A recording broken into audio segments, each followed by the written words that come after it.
Hey Leo, it's Empress Rose here. Welcome to your reading. General reading, take what works, leave what doesn't. I'm going to cut the deck that I have previously shuffled. And we're going to take from the bottom of the deck to start this off. Overall for the reading, 4 of Water. Gosh darn it. This card I find confusing in this deck. We have basically 4 of Water comes down to breaking a cycle, an offer and a refusal of an offer, a repeated offer and a repeated refusal of the offer. And then we have Narcissus here, gazing at themselves. There's always a time to be more self-focused and more focused on who you are and what you offer, right? We have the story of Narcissus, which comes off as very negative. And then we have, we have a whole personality disorder based upon this story, narcissism. But there is a sense where self-love is actually at some point absolutely crucial, not in a personality disorder type of way, but in a personal care type of way. It can actually be a little bit more of a disorder to not love yourself. So, there's a good balance there. Most of us aren't narcissists though. Although we can often talk about self-care as being selfish, and we can, we have these ideas that is narcissistic to care for ourselves.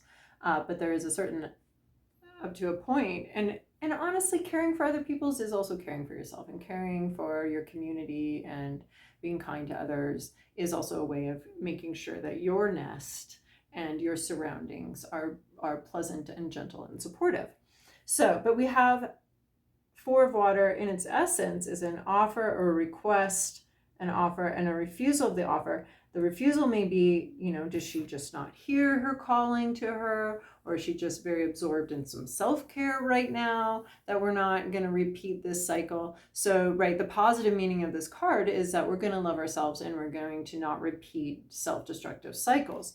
And this one seems a little needy, a little demanding. But on the flip side, we could be the one doing an offer and why aren't they responding? And it doesn't mean that either person in this situation or either party here is evil, which is kind of frustrating that the story, breaks that way.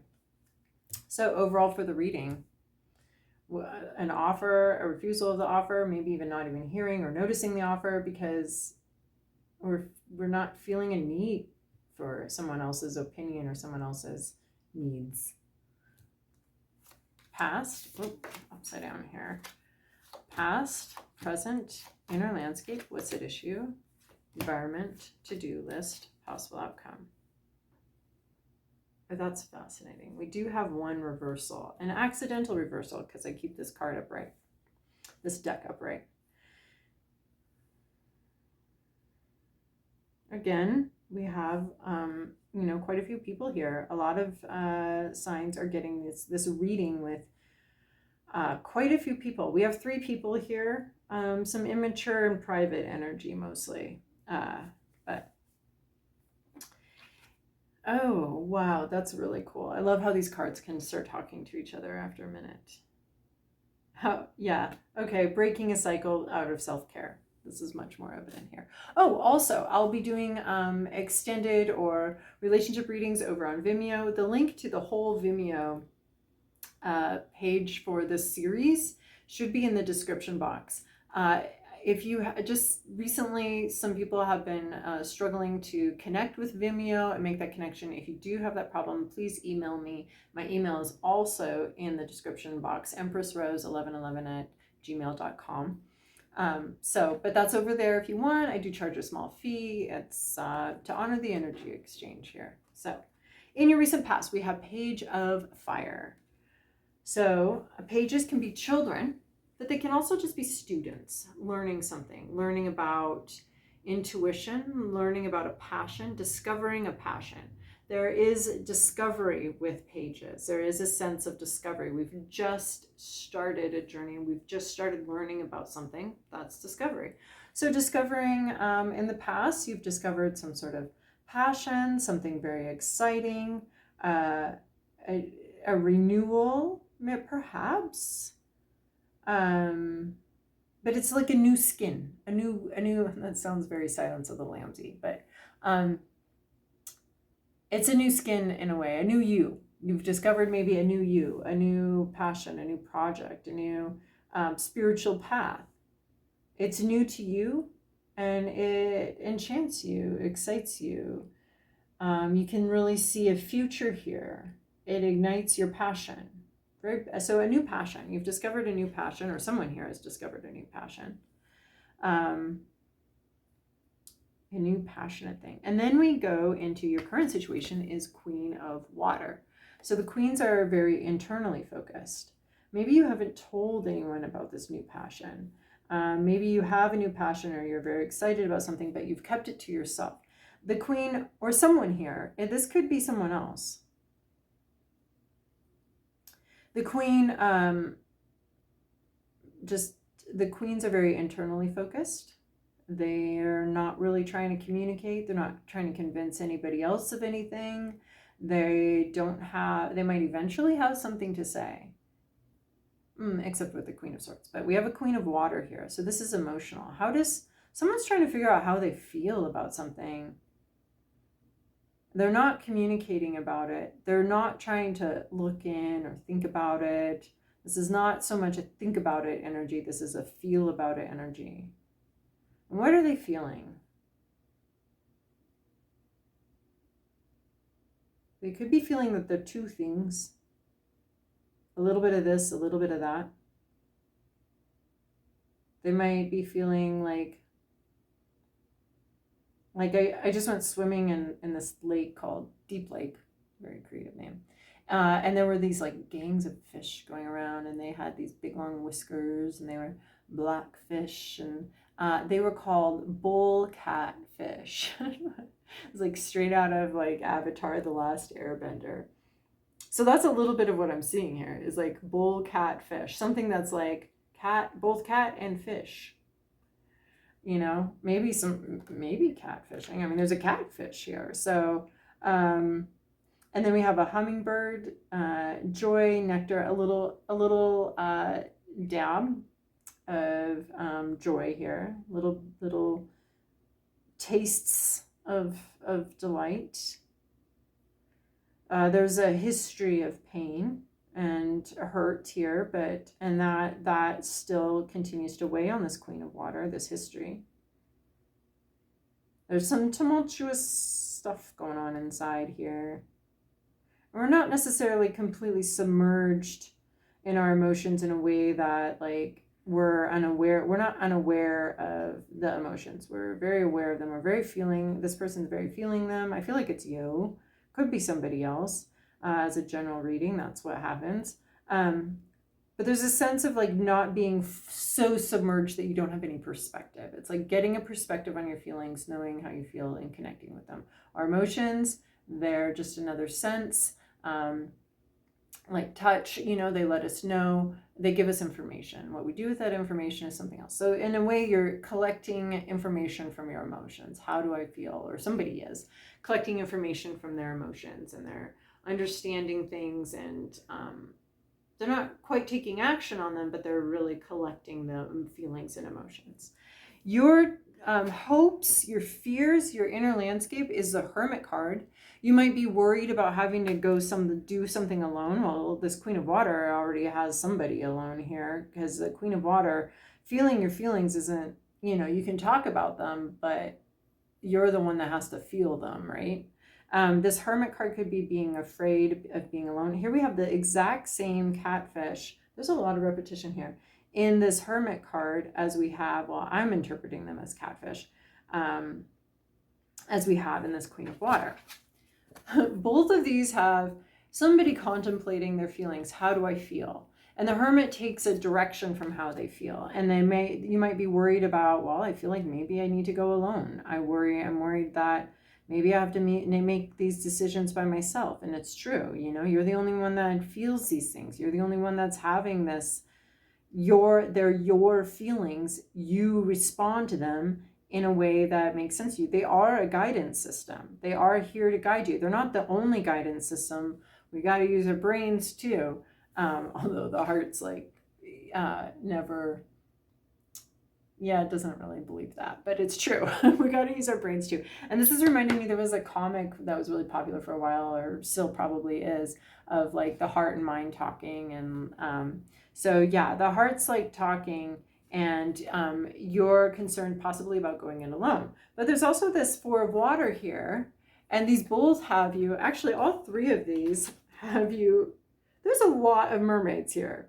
There's a lot of emotion here. Water, water, water, water, water. This is a very emotional reading, Leo. Like, there's passion's been ignited. Now we got feelings. We got Seven of Water. We got Page of Water. We got Four of Water. Six of Water. We've got a lot of water. This is a deeply emotional issue for you. A deeply emotional reading. And this might as well be a relationship reading with all the water here. But it is very deeply emotional. It's actually about an unrelationship reading. So the Hermit card, you're worried and maybe even hopeful to be alone, to go alone. You're looking at all these feelings inside. They are acting as a guidance system. You are, and this is about like, right? She's looking into the water and realizing she's enough. This is exactly the Hermit energy. This is the breaking a cycle energy, breaking, you're not leaving anyone, you're just not responding to anything, right? We've got our leaving cards, Eight of Cups, Six of Swords. We've got time to depart, leave the scene, get out of here cards. This isn't a get out of here card. This is like, just simply don't re-engage card. Just simply don't respond to the prompt. There's always a part in our cycles with other people. Maybe most of the cycle is them. Maybe most of the cycle is their issues. But there's always like one little part of the cycle that is our responsibility, where we consent to repeating the cycle and repeating the situation over again. So this is you just not hearing, not responding to somebody's pleas to re-engage with them. And I'm seeing this as like actually a pretty good thing here, because, or maybe someone else isn't responding to you and your pleas to re-engage, which is great, because that's your answer right there. You don't have to do anything else after that. Like, they don't respond. That's their right. They're doing the right thing by them. They're living their life the way they need to live their life, freeing you up to live your life the way you need to live your life, not wasting your time with another cycle here. So no matter who you are, this is like a stop wasting time with these cycles energy. And no matter if you're hopeful that you're the Hermit and going it alone, or fearful that you're the Hermit and going it alone, either one of these is going to work, because both of them will break the cycle, right? So, and then this Queen of Water, there's just a lot of thinking about how you feel about a situation, and then worried that how the information coming from your feelings is actually going to affect your reality. What's at issue here is Seven of Fire, but it's in reverse. Someone's not standing up for themselves. Someone hasn't been standing up for themselves. These two, someone hasn't been saying what they want. And maybe you didn't know what you wanted. It's very, what's that quote about? Like, you either tell the world who you are and what you want, or they're going to tell you who you are and what they want. And who you are and what they want is going to be like their servant. And what it's, I don't think everyone's like that, but that's a lot of the situations we face. Unless you're very clear on what you want and who you are, other people will take advantage of your cloudy thinking, your vulnerability there, on your self-identity, not necessarily self-identity, like ego, but like on what you want out of the situation. A lot of people can pay attention to that and can see and take advantage of your lack of clarity on what you want out of a situation. So someone hasn't been going for what they want. They haven't been standing up for themselves. And if you're on the other side of this might come as quite a surprise to you that someone feels like they've been taken advantage of, or that they just need to focus on themselves. This might come as quite a surprise.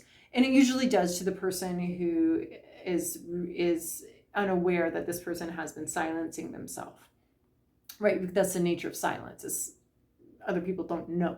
So if someone, you or someone else, has been silencing themselves, then somebody here has been silencing themselves and not standing up for themselves. But that very silence means that the other person doesn't know that you've been silencing yourself, or retreating, or not doing what you want to do, right? So we have this, and we have someone hasn't been speaking up.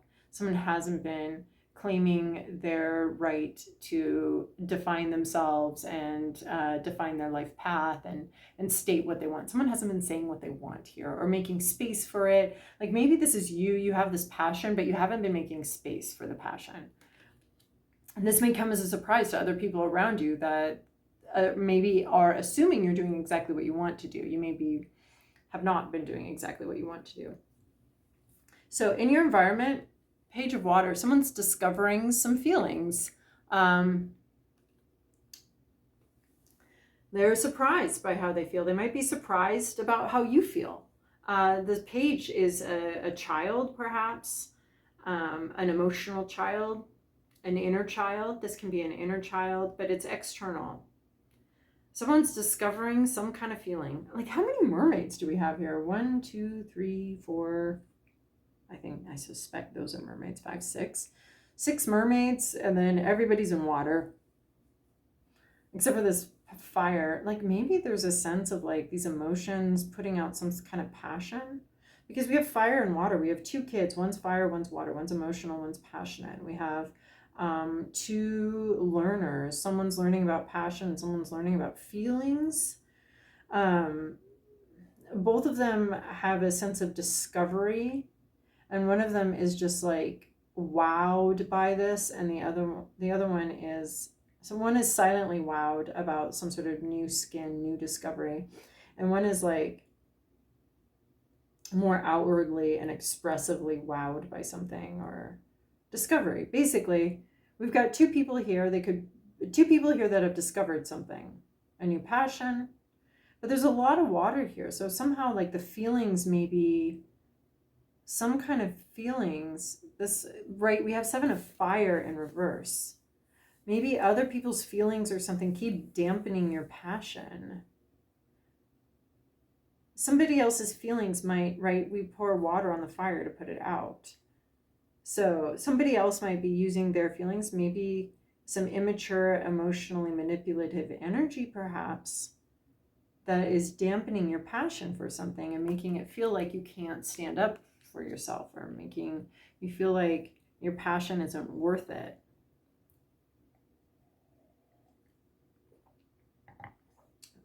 Does someone get upset every time you like start engaging in your passion? So yeah, we have 2 pages here, one of fire and one of water, one of passion, one of emotion. And the page in your environment for sure is not you. This is a person who might be just discovering their feelings, or just discovering how they feel. There's a point like with each baby, like, right, we need to be meeting their emotional needs as soon as infants are born, because this allows them to trust and creates their trust vibe with people. Can I trust the people around me to take care of me? If we're not responding to an infant's needs regularly, then that can create like a lack of trust and an emotional instability in formative years, right? But there is a point where that little helpless baby becomes a mischievous toddler who understands how they can use, like, you can see it when the child learns how to fake cry to get something. It's not that they don't need that thing, it's that they understand like emotional manipulation. And in a way, this almost seems like that, like someone who's just discovering the ability of their emotions to control somebody else, or to get what they want, or something like that. That's what I'm seeing here. That may not necessarily be the case, but that was a message that came through with that card. Your to-do list, 7 of water. This is interesting because we have page of fire, page of water, 7 of fire, 7 of water. That's fascinating. Because this is like a dampened passion that hasn't been stood up for. Your 7 of water is make some decisions. Decide who you are, decide who you want. 7 of water is Really think this through. There's so much emotion. And Seven of Water starts to bring the intellect into the emotion. Okay, these are how I'm feeling. There might be choices and decisions that you need to make. And this is saying, like, go for what feels good, and don't overthink it. But there is a sense also of Seven of Water of thinking it through. Think through the choices. Look at each one. Give them each their moment, their time. This might be making pro-con lists about your choices, then throwing the pro-con lists away and going with what you want. This might be like making sure that you're looking at a couple different options and not just going towards what seems obvious. So there's a balance between intellect and, oh, we were already talking about that, the heart and the head.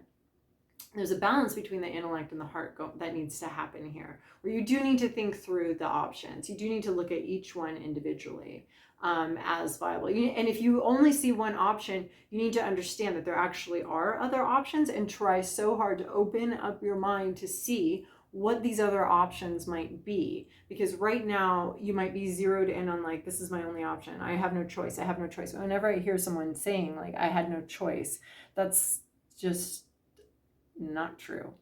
There are choices. You are making choices every minute. You don't, as long as you don't realize you have a choice, you don't have a choice. But as soon as you realize and understand that you have a choice, then you actually have more power and more choice in your life. But you have to, like, realize the choices that you are making. Realize that this repeated cycle is a decision. This,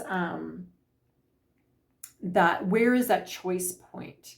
Understanding where that choice point is, and understanding that at that choice point, you actually do have a choice. It's not that I don't have a choice, I never have a choice, or, you know, it's there are choices, and you need to make sure. Maybe you'll still decide the same thing that you always decide every time you get to this point in the cycle and in the repetition. Maybe you will, but this is saying at least understand that you are making choices. There are choices being made. And so this is sort of like you understand you're making choices, right? And we're making choices every second. And most of them don't feel like choices. Most of them are habits. Most of them are routines. Most of them we don't feel like we have a choice. We're just doing what we're supposed to do. But this is saying, open your mind, open it up. You've got maybe some tunnel vision on, it's just like this, it's just like this, it's just like this. And I have to do this, I have to do this. You do not have to do that. So look here, look here, look here, look here, look here. At least anytime you are tempted to say, I don't have a choice, write down, this is saying 7 alternative choices that you could make. Maybe all of them are terrible. Maybe you are repeatedly picking the best choice given the circumstance. But this is saying at least make the list of the other options. At least look at them and consider them. Because sometimes that first choice, you know, there are schools of thought that are like first choice, best choice. And I think that that's bullshit. I think that we need to be opening our minds to other options. So again, this has to do with intellect, thinking, and feeling. Dividing it, like you're doing halvesies with it. Like your heart and your head both need to have a say. Your heart and your head need like shared custody of your life right now, okay? 50-50. The heart needs a say. The head needs a say. 50-50 custody of the decisions and the choices that you're making in your life. They both need to have a say here. And then here we come to the reversal, which I find very fascinating because I keep this deck in the upright. This is 6 of Water in reverse. And 6 of Water in the upright is a return to some sort of former companion, some sort of former childhood friend, some sort of, it's often viewed as a lover coming back or a reunion energy, reuniting. But in the reverse, this is, there will be no reunion. Do not reunite with a past energy. Everything else is not necessarily walking away, but breaking a pattern. Do not reunite with this past energy is what the future looks like. There will be no reunion. Once you start seeing options, once you start seeing the choices that you're making, you won't go back to an old pattern or an old feeling, right? Once you understand that you're making choices, you can't go back to not understanding that you're making choices. You can't go back to that innocent state where you're this innocence, like in the upright 6 of Water, can be returned to innocence. It can be returned to some prior thing. It can be working with a child or a dynamic or something like that, you might not do that anymore. It's possible to not do that anymore. It's not possible to go back into the cycle anymore. But you have to identify the choice point and then understand the choice point and look into other options is what this is saying. Look into some options. It doesn't have to be this way always. Okay, we have these other options may be a little hidden here. So these cards are meant to be chiromancy. They might add something, but they also might be synchronicity cards. All right, we'll stop now since we seem to have a big flow of synchronicity. Spirit guardian of winter retreat. This can be staying home. This can also be talking about something happening this winter for you. Winter solstice. This can be like a vacation of some kind. It is pretty intensive self-care. Oh my gosh. And then we also have like forest temple enlightenment. This to me also is self-care. But this might be the realization of this enlightenment energy, realizing where you're making choices and what decisions that you're like habitually making. So spirit guardian of winter retreat, we might be talking about looking at a snow globe, looking at a little cabin, looking at winter, looking at some snow. Forest temple enlightenment, actually no place that looks exactly like this, but there might be like a special place in nature, a man-made place in nature that might call to you. I want to say like a graveyard almost, not to be spooky, but it is spooky season, so roll with it. So yeah, some sort of understanding or clarity. There might be a chalice, a wine cup, some sort of clarity. I wouldn't be looking for clarity in the wine or in the wine cup, but it is interesting because we have this page of water, which usually holds a vessel of some kind also. So, and then we have secret spring success. So you're going to be successful and you're going to see something and it's going to actually change a dynamic to be more successful. But there's also like a sense of a boat, a lantern. Usually a hermit has a lantern, so I'm glad a lantern showed up over here. And there might be something a little bit hidden that you stumble upon. Also, if you do see fairies, do take note. And then there might be green clothing involved. So as far as synchronicities, that's what we got there. And then a little prayer for Leo. Benevolent bowl. There could be some Taurus energy coming in here. Generosity, prosperity, kindness. Crescent horns reflecting the moon. You're kind and giving nature, I would know. All right. Being kind in these decisions. All right, I hope that was helpful for you, Leo. Join me over on Vimeo if you like, if you can. If you can't, let me know what's going on over there. Because every time I click onto my Vimeo thing, it just takes me to, oh, here's your Vimeo app. Here's the Vimeo that you always, it just like automatically knows my path. So it always works for me. And I don't quite know how to like help it work, but it just started happening a couple weeks ago where some people are struggling to connect with the Vimeo link. And I am like not technologically inclined. We have maxed out my tech skills right here. So, I can help a little bit from my end by sending you a link through email or something like that, but I don't know how it's all magic to me. I don't know how any of it works, honestly. So whatever the path is like, hopefully, I don't know, just email me if you have a problem. There you go. All right, ciao, Leo. See ya.